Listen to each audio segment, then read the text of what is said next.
This is, of course, going to be a best of 3, guys, as we continue here with the winner's bracket. Not to call anyone who's not in the winner's bracket a loser, but they do have that second life to fall back on. Both of these two players also still have that extra life waiting, so with the IEM advancing forward, we'll see who can advance. Only 3 from today can move forward, and spawning in the top left corner of the map from My Insanity, the blue Protoss, Jjakji. They're going to be found on Twitter at MYI And in the upper right, as the red Protoss, it is Mouse Hasuobs. Find him on Twitter at Hasuobs. Now, fun fact about this guy, this is the only StarCraft 2 player I've ever, okay, so you guys know me, I'm not exactly a rich man, and I can't afford to donate to players or anything like that, as much as I wish I could. I have gone out of my way though to actually send Hasuobs a couple bucks on Twitter, or sorry, on PayPal, to go buy specifically like beer or something, because he had such a great series a long time ago. I wish I could. I can't even remember who it was. I just remember there was like one of those games where no one's got any bases left. They're both down to desperation and slugging it out to the best of their capabilities. And Hasuobs has played several games in very, very desperate situations. Now I don't think it's gonna get to be like that versus a player like Jjakji.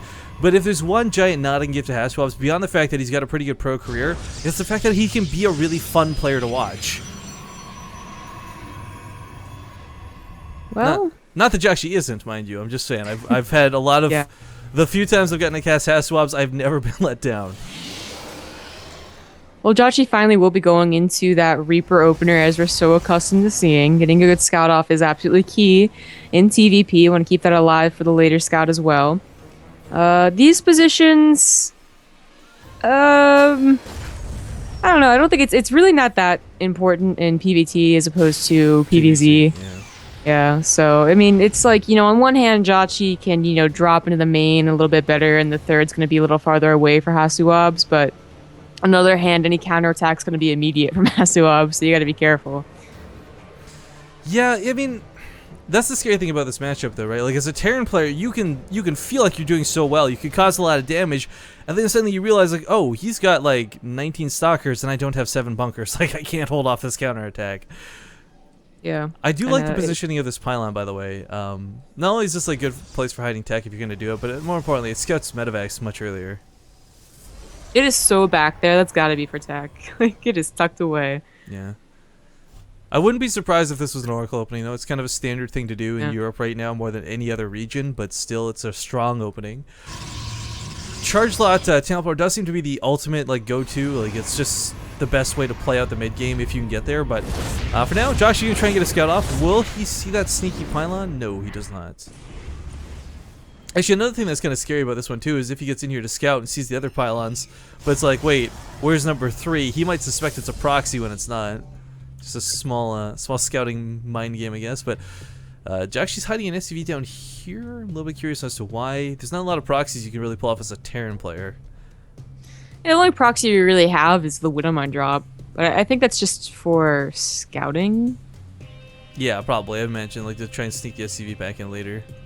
Yeah, I mean, he has the Reaper, obviously, so that's good scouting too. But if it goes down, you want to be able to scout some other way.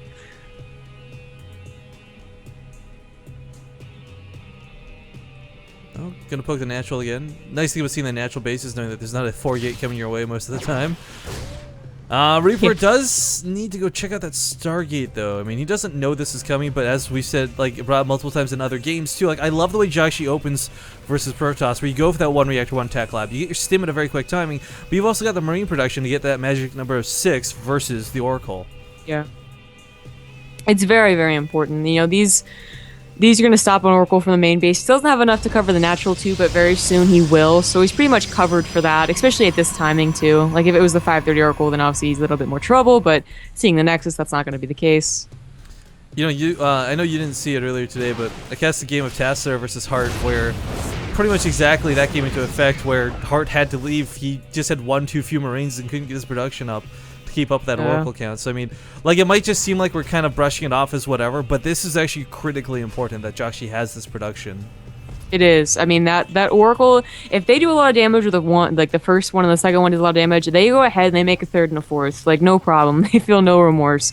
And that actually can stifle your production so much that, you lose. Well, small stalker poke here at the front can be a little bit irritating, but again, he's got more than enough Marines in each minor line to really hold off. Sometimes you will see a bunker come down at the front if you're really worried about pressure, but looks like Jjakji was expecting the Oracle one way or another. SCV in the main. So, awkwardly hidden. This gets more scouting information than a Reaper does. If he goes a little more north, you'll see the Stargate, but Oracle has been revealed, and it's claimed the life of an SCV or two here. 3 kills so far on it. Trying to stay alive. Yeah, those were 3 SCVs, so soon to be a 4th as a scouting SCV goes down. Of course, now he knows. Well, it was a Stargate anyway, so I mean, he's obviously played a lot in the European server. Like, that is where his insane win rate is coming from, is playing on the European server. So he probably knows that the follow-up is going to be Charge Archon. Well, Archon tends to be like that, more of I think, a desperation, like, oh, I couldn't get Storms in time, and it can be really good. But of course, Storm is kind of the goal of like the go-to beast mode thing. But you know, we're talking about this, but it's double forges, curiously enough. This doesn't at all cancel the fact that that's what it could be going for. But typically, when you see the double forges, usually it leans towards more of a Colossus style. But will be the Flight Council coming out here. Feels like he can get away with it, and you know, honestly, I think that he can. Oracle will come in again for the SCV kills. Gets about 2 more. And Jjakji will finally be placing them as turrets, because you don't want to stay in your base your entire time. Oh, Hidden Nexus could be going down here. That'd be really cool to see Hidden Base versus Jjakji. Jjakji is, again, someone who gets not at all tunnel vision by any means, but he doesn't do a lot of, like, base scouting. He's not like Hero Marine, where he sends out, like, 1 Marine to every base at, like, you know, 14 minutes in the game type thing. Yeah. Well, like, the thing is remember, like, that was actually game number 1 between Jjakji and Grubby. He went for a hidden expansion, and Jjakji, like, never scouted it, but he just rolled over him without ever scouting it, so... Nice revelation. Yeah, it gets part of the units. It's a lot of Marines. As you can see, there's, you know, no Marauders as of yet. Now just starting to crank those out. Medivacs will be hitting about 10:30, 11 minutes, and Hasuobs still hasn't thrown down that hidden Nexus quite yet. Maybe waiting to see how the attack will go, you know, before actually throwing it down. Well, poking up forward here. This is like a scary, stupid amount of Marines, if we're gonna be honest. Like, he even picks up a couple that are hidden from the Revelation to drop in the main while this is going on. So Hasuobs might think he sees the entire army, but that's not gonna be the case. Overcharge just popped off at the natural. Doesn't lose any Marines just yet. Unloads in the main. May need to use another overcharge. Does in fact use the other overcharge to be safe. Marines do not die yet, and gonna focus the pylon to depower the gateway, Stargate rather. Snipes off the mothership core, big hit there, and the Marines of the natural base are just gonna tear through these zealots despite the Guardian Shield. Storm is on the way, but it's not gonna be here anytime soon, and this is actually really scary for Hasuobs. Holding this off will not be easy. Cleans up the drop in the main, but still, this push at the front has claimed the lives of many zealots. Yeah, no, it was really, really well executed by Jjakji, and he's not quite done yet. Although the cannon has not, you know, gone away yet, so he has to wait a little while longer. Getting a lot of production back home. 3 more barracks going up as the command center goes down, I guess. So he's gonna have a lot very, very soon. Hasuobs is having a bit of trouble getting up to that storm. In fact, even if he has storm, he doesn't have any High Templars. Oh, he's got 2. Oh, actually, okay, so they will have enough energy too. Oh, that's gonna be really, really important. Okay, it lives again. It needs to get that energy for another overcharge if he really wants to stabilize in this game. Storms are going to be great, but Storms alone won't keep him alive. He really needs, like... I mean, the charge slots are great, but they don't have those massive armor upgrades, which is why they're getting shredded to bits. So oftentimes you see, like, this army tickle at best, but still... Oh, nice Storms are slapped down. Charge slot's going to eat a good chunk of that, but the natural base still being attacked here by a small amount of units. Zealot Weapons should be able to clean it up. That was all of his storms. Like, he can't drop on top of the zealots. That's suicide. But, you know, where are the storms? He even got the High Templar, I believe. So now Hasuobs has to wait another, you know, I don't know, like 30 seconds, I guess. But still, that's a lot when Jjakji's, you know, looking to ramp up the pressure. But he stabilizes and takes a third while this is going on. Of course, it's in that ninja base location, so can't exactly transfer probes easily. Might go for White Rush special tactics. I don't know if you've ever seen him do that, by the way, but like he legitimately, as a non-troll build, will recall a bunch of probes across the map in order to not reveal that it's been moved. Yes, there was the infamous game actually where someone recalled their probes, and they also recalled their army on accident during a fight or something, so they lost their entire, like, you know, production line. So oh no. Yeah, I don't remember who that was, but I definitely remember. I'm not sure if it was a European or Korean game, but it was like everyone was like, why in the world did he recall? And he realized that he tried to recall, you know, his probes.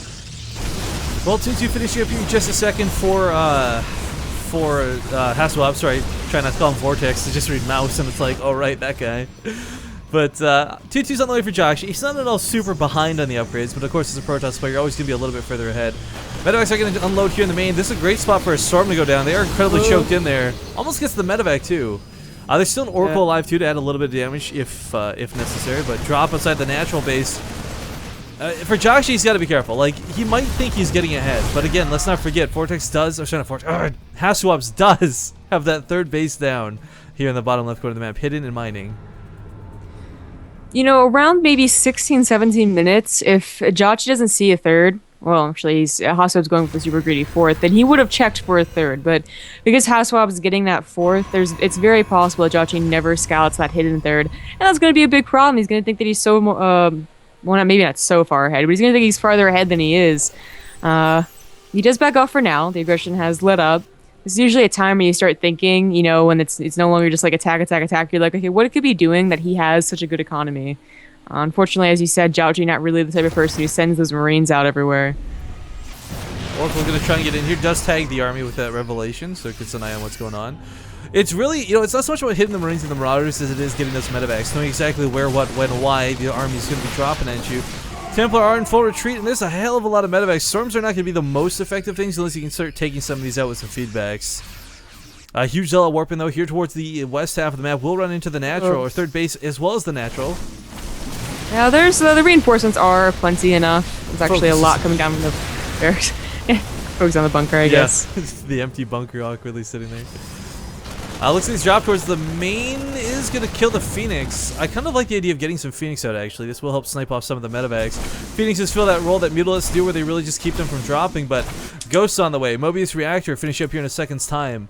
I mean, Jjakji's going to have the capabilities to take on these Templar pretty easily. Yeah, he does want to wait for them, though. The Ghost, that is. Like, this is dangerous. Goes in, snipes a single High Templar, going to try and get another one. No, gets the Mothership Core, in fact. And he doesn't really lose that much of an army. Actually, coming in from the side with that one drop is not going to get too much, except sandwich Hasuobs. He still has a lot of Storms left over.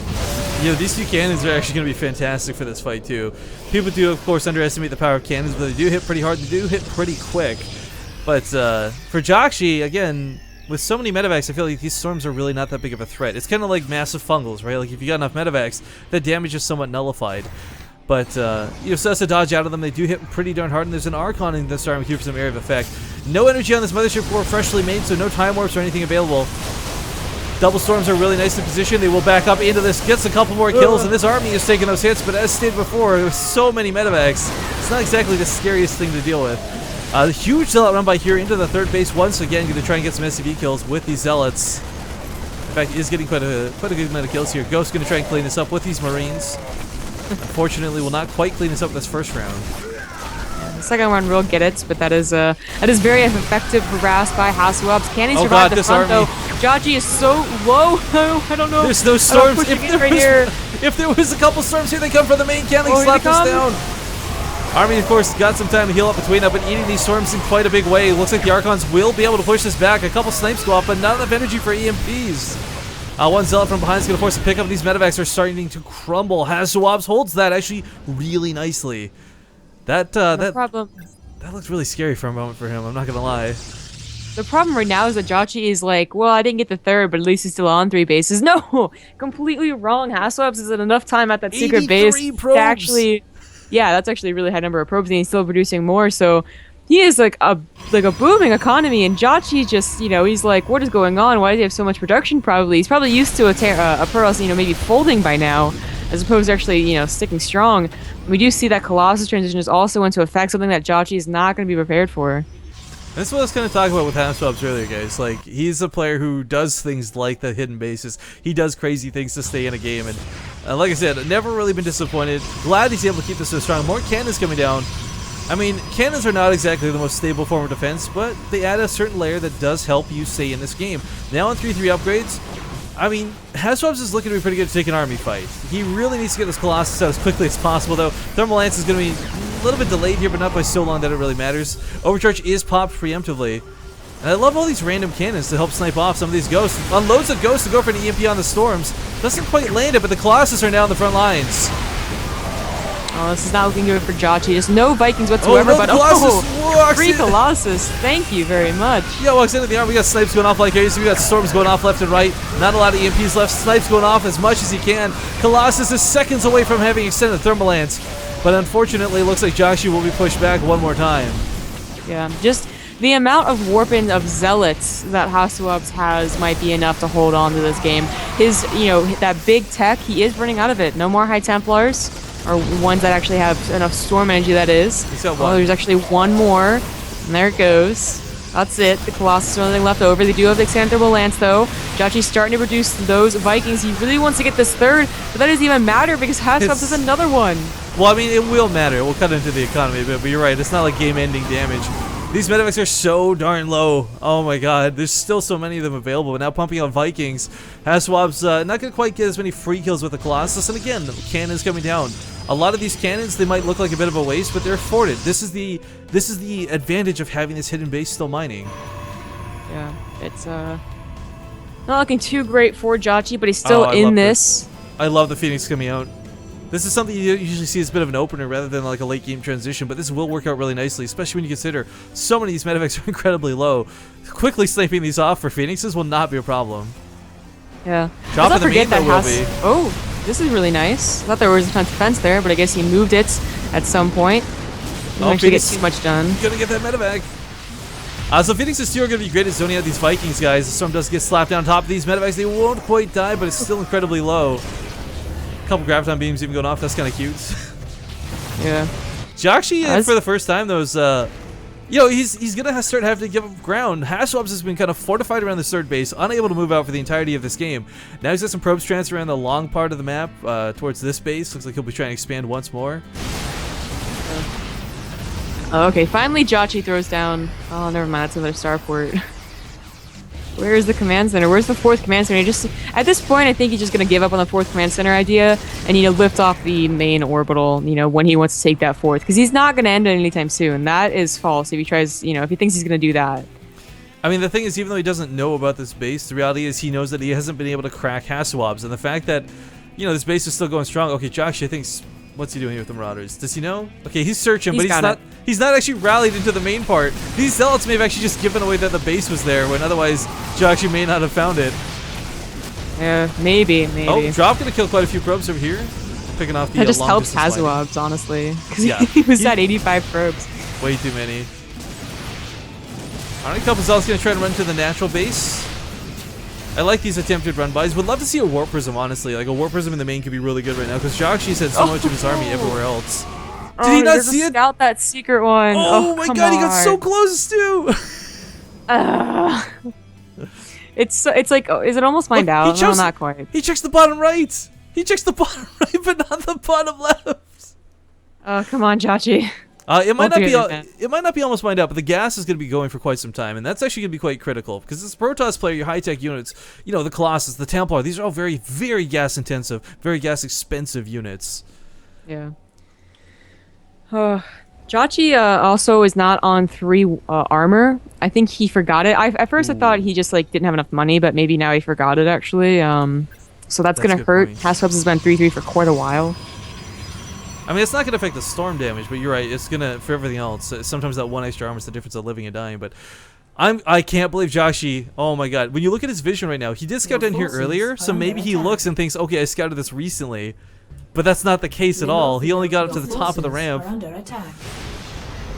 at the top right, lots of Vikings are here. So Phoenix's guys, to explain real quick, they're not exactly going to destroy the Vikings, but what they'll do is they'll soak the hits for the Colossus. The auto attacks will force the attacks of the Vikings to go off, and 1-on-1 of Phoenix speaks out of Viking, but 6 versus 10, not really the case. But still, it's not the point. The point is they're buying Colossus a little bit of extra time with their lives. Snipes and AP is going to go down. Colossus will get a good blast off. A couple storms being thrown down here as well. But the engagement point for Jjakji has been decided. He's going to push in here with all of his forces, and we'll see if he can break this. There's so many Colossus on the Vikings. Now they're taking them out, albeit slowly but surely. The Phoenix have finally fallen. The Vikings actually can't work on the Colossus because the Archons have been taking them apart. Good that game. Was it. GG. Hasuobs will take game number 1 here, folks. He's got to look at that replay. I mean, you don't have much time between games, but he's got to be like, what happened? Like, how did Hasuobs have that economy to work with? Hi,